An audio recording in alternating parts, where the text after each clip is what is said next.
In the winter of 1943, the world watched in stunned silence, not because of a battle won, but because of what happened after the guns fell silent. We all know the cruelty of the Nazi regime. We know the Holocaust. But what happened to the 90,000 German soldiers who marched into Soviet captivity? What Stalin did to them was so brutal, so shocking, that it sent chills down the spines of even his Western allies. This is the story of the other Holocaust, the forgotten hell of the Soviet Gulags. The first shock came during the march. Thousands of POWs were herded on foot across the frozen steppes towards distant railheads. They had no winter clothing. Their boots were disintegrating. The Soviets, fueled by a burning hatred for the invaders who had devastated their motherland, offered no mercy. If a man fell, he was shot. If he couldn't keep up, he was bayoneted. Frostbite, dysentery, and sheer exhaustion killed thousands before they ever saw a camp. One German soldier later wrote, "We were no longer men. We were ghosts, dragging our feet through the snow."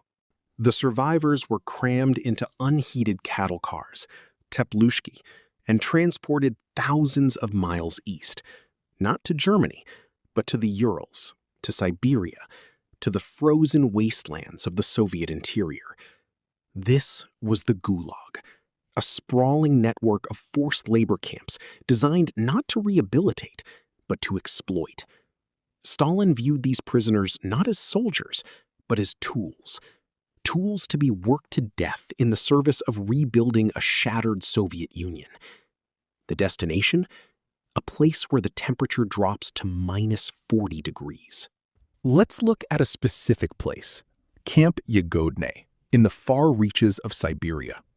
Temperatures plummeted to minus 40 degrees Celsius. Upon arrival, prisoners were stripped of their remaining uniforms and issued rags. They were sorted. The able-bodied were sent to the mines.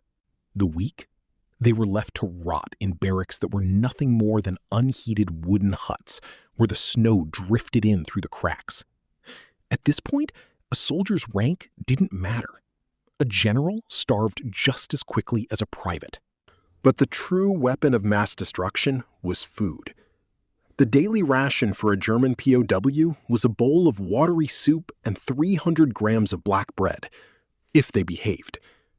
To survive the brutal labor, a man needed at least 2,500 calories. He got around 500. This wasn't just malice, it was logistics. The Soviets had barely enough to feed their own people after the devastation of the war. Yet the effect was deliberate. Bodies wasted away.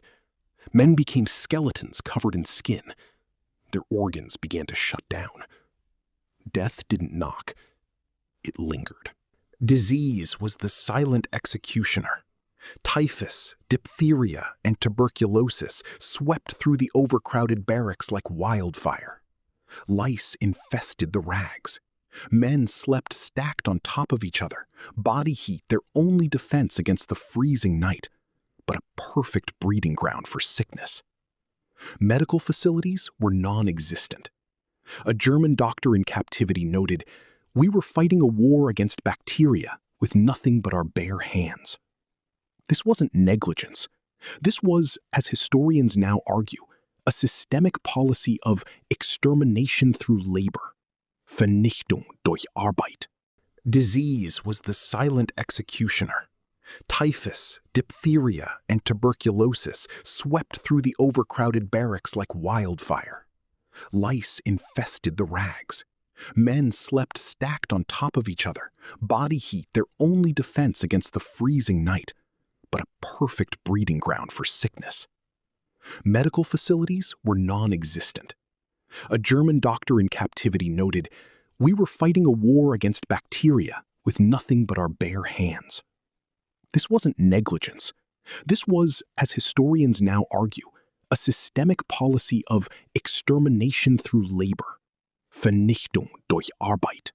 For those who didn't die, the daily routine was hell on earth.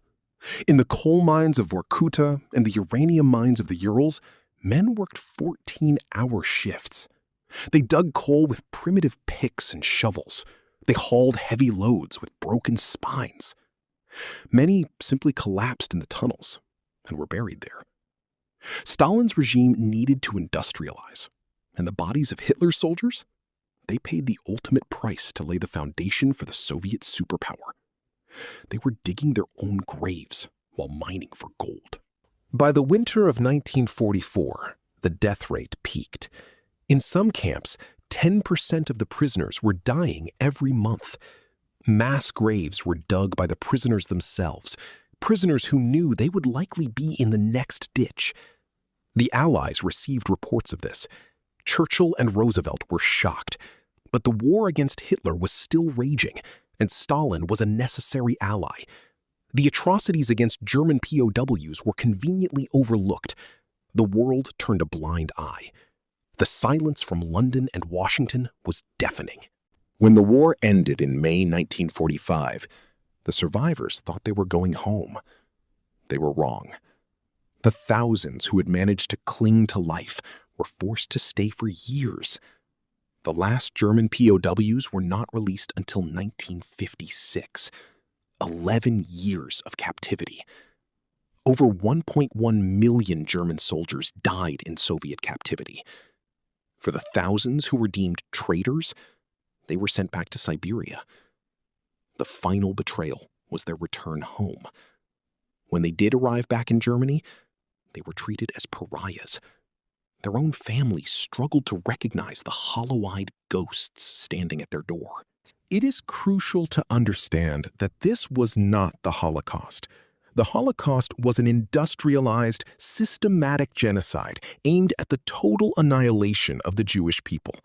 Stalin's treatment of German POWs was a brutal, murderous repression driven by revenge, ideology, and economic exploitation. We are not comparing victims here, but we must acknowledge that suffering knows no nationality. It reminds us of a harsh truth. War does not end when the ceasefire is signed. For the millions caught on the losing side, the hell only deepens. The story of the German POWs in the Soviet Union is a forgotten chapter, buried in the deep archives of history. It challenges us to look beyond the good versus evil narrative of World War II. It reveals the darkness that resides in all humans, regardless of which uniform they wear. As we watch the fires of conflict burn across the modern world, we must remember Stalingrad. We must remember the Gulags. We must remember that the true cost of war is never counted in strategic victories, but in the broken bodies left to freeze in the Siberian snow. History gives us no heroes here, only victims, and a warning for our future.